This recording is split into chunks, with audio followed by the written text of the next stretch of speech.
Confessions. I don't know if you ever watched that on HBO, but I was just thinking, Yeah. since I guess it's like a variety thing on it, like. Yeah, variety thing. Oh, okay. Well, that sounds kind of neat. What I like about it is that people take, car ride services for all kinds of reasons. Yeah. And it's almost like the DMV, like everybody's there, from the doctors to waiters, you know what I mean? Mm-hmm. From everything. Okay. And, everybody's got like a different story. Yeah. And sometimes people have some kind of funny thing to say. Yeah. Some kind of this or that. Well, yeah, I guess they say kids say the darndest things, but people do too. I guess you can say anything. I like it. Yeah. Kids say the darndest things, but people do too. Yeah, people do too. Yeah.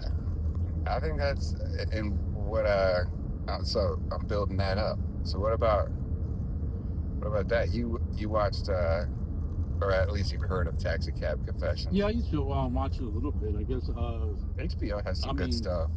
When I was a teenager, I guess I really wasn't supposed to be watching that, but I might sneak and watch it. That was. Oh, you had to do the sneak watch? Yeah, that was like on HBO. I would sneak and watch that. I'll probably, they call it Skinemax. I'll probably, Skinemax. Red Shoe Diaries with David Duchovny. Because my dad, he had like the, the box that was like cable guide. I guess, what do you call it?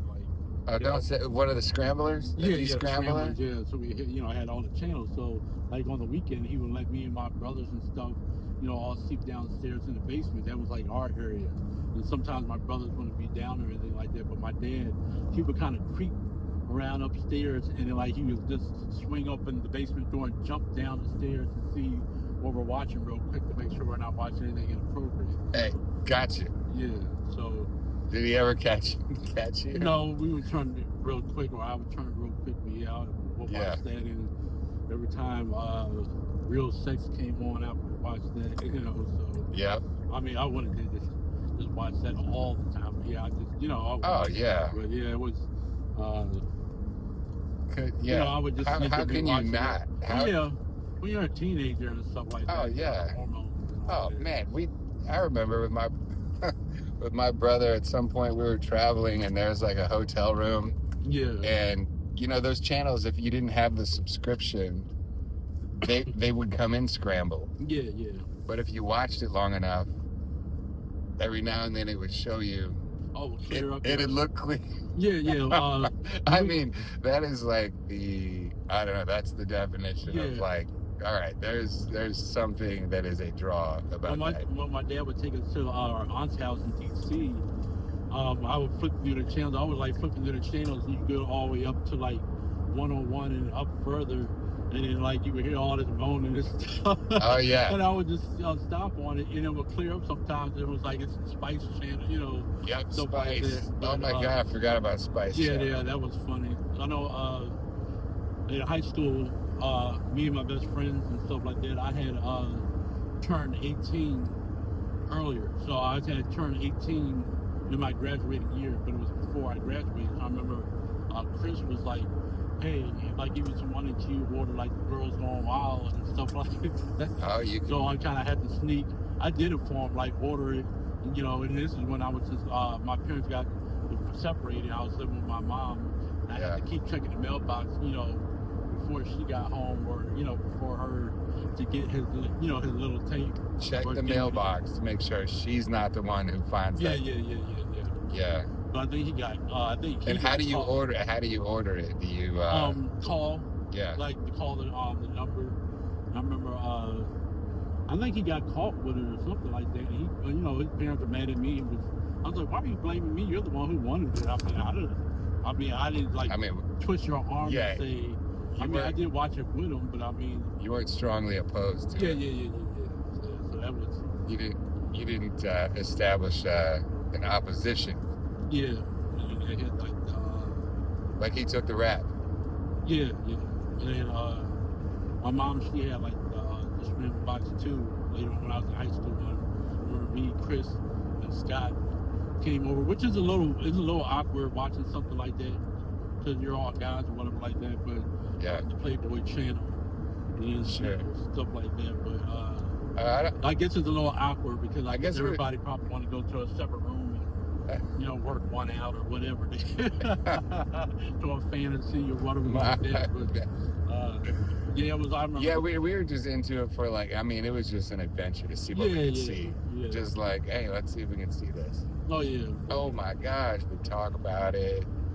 Somehow, the kids don't know what we would do in the past to get our hands on a magazine, to get our hands on. I mean, to invest 30 minutes watching scrambled up television. Oh yeah. To see if it's gonna clear up for a minute. Yeah. Where do you get those the de-scrambler boxes? I remember those being like for sale in the back of a magazine. Oh, Like really? you know how you go through the back of what kind of magazines would those be? Like I don't know. I would just remember like a car magazine. So you get a car magazine. Yeah. There's all these things, and you go to the back a few pages.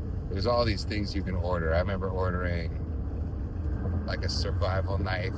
Oh really? Like you know, like the kind of knife that not Rocky. Who am I thinking of?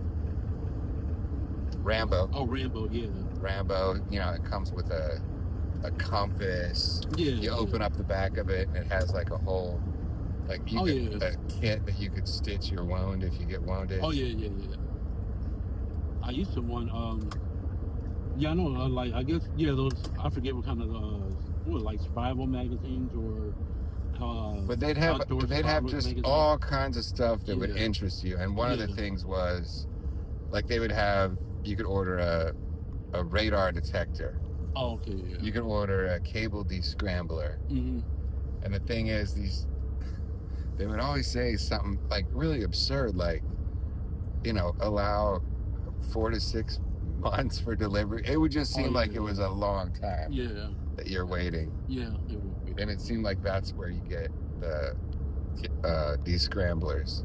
Yeah, I know the times that we had them, it just seemed like the cable guy came over and my dad would, talk him into it, or my mom would, and somehow we would just have it or something like that. The cable guy. Yeah. And then yeah. I thought somebody had like a cable, the coaxial cable running from, because we lived in a townhouse, going from like the neighbor's house into our house or something like that. I've heard a lot about people doing that. Yeah. Getting a free cable. Free cable, yeah. You just, you split it off of one of the sources outside and run it right into your place. Have all them boxes. Man. And then when like flat screen TVs came out. Oh yeah, they're a lot cheaper now. Geez, a zillion times cheaper. Like the one in Walmart or something. Oh, I'm talking about like when the screen was flat, but the back wasn't. Oh yeah. Even those were like that seemed. It seemed pretty cool. Yeah. Yeah. They were heavy though. Yeah. Oh my God, those were heavy. But people had them. Those like I remember when I was like a senior in high school, my dad and stepmom got one of these. I want to say it was maybe a 46-inch, something like that. Oh yeah. But that looked like a wall compared to every other TV we'd ever had. It looked like, all right, we have a TV wall now. This thing is huge. I remember when the TVs first came out with picture-in-picture and stuff like that. We had picture-in-picture. That's something that seems like it's even hard to pull off now. Oh yeah. Digitally, though, I guess they can do it with certain. Just digitally, like they can just. It doesn't like your set doesn't have to have capability for it. Yeah, I was without a phone for probably like a month, and I don't know, for some reason it was bringing back a lot of memories as a kid, and I don't know, it was kind of making me happy because I was like, I'm tired of everybody being at like my fingertips and all that other stuff anybody can call. I mean, it's a good thing to have that connectivity like that, but it was nice not to have it and then just get on my computer and seriously a month? It was a without month. a phone. Yeah, a month.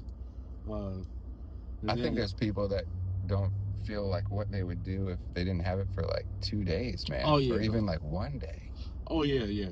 Because I was waiting on one. I was waiting on one of the free ones, and it just took a while. And I was like in a program, a different one that I'm in now, and I was just looking at everybody on the phone and on the apps, and they got to do this on the app, and they're just in the phone, and it just, I don't know, it just made me miss we're in it all the time. being like a kid. I used to be in the Boy Scouts and Boys and Girl Clubs of America, and going outside playing capture the flag and kickball and all the other stuff, getting in trouble or anything. Just you're outside, you don't know, like something. There's always something to do. Yeah, and before sometimes you feel like you have nothing to do, but even that is like doing something. Yeah, before you had to go knock on somebody's door and say, "Can Scott come outside?" Yeah. Hey, can Scotty play? Yeah. Hey, so that's not an unnormal thing. Like there's a knock at the door. Who is it? Yeah. It's this kid awkwardly shuffling around. Yeah. Wonder who can play. Yeah. And if your first choice isn't available, you might be like, "Damn, I'm gonna be playing with Billy, I guess." Oh yeah. But it's still better than nothing, right? Yeah. I mean, really, like, I'm gonna be playing with Jimmy Wyman. You're gonna be all over. You still do it. Yeah. Can Jimmy play? No, yeah. What's up, Jimmy? He was like your third choice. Yeah, and be all over the place, and another person in the neighborhood waiting somewhere else. You ain't supposed to be over there. Yeah, that is the best. Was that in this area? No, that's probably when I lived in Maryland, Hagerstown, Maryland. Okay. I lived on base in Chicopee, Massachusetts. We would get home from school, and like we would get our little allowance, and then like we would go on base, and they had like the PX. Yeah. Started running around. They had like the big pool and all that other stuff. On base? Yeah. And we would run around base. It was huge. Dude, that can be an absolute ball for kids, man. Yeah. We be going all day. You get $3. Yeah. Forget it. Oh yeah, when that stuff was cheap. Yeah. Little candy and all that. Little sour heads or whatever the word is. And I still see people do it today. Eat the because I had a friend when I was a kid, probably like 8 years old, would eat the ramen just out the pack.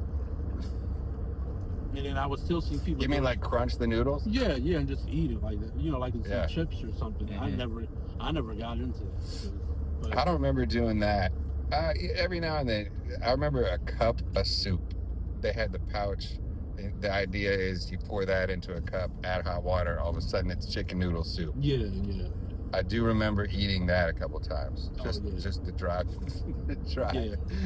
noodles and powder. I remember the super soakers.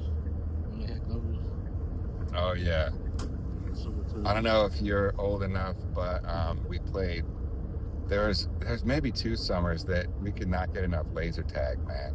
Oh yeah, well I'm 44. Yeah, I used to play laser tag all the time. Yeah. Laser tag, dude.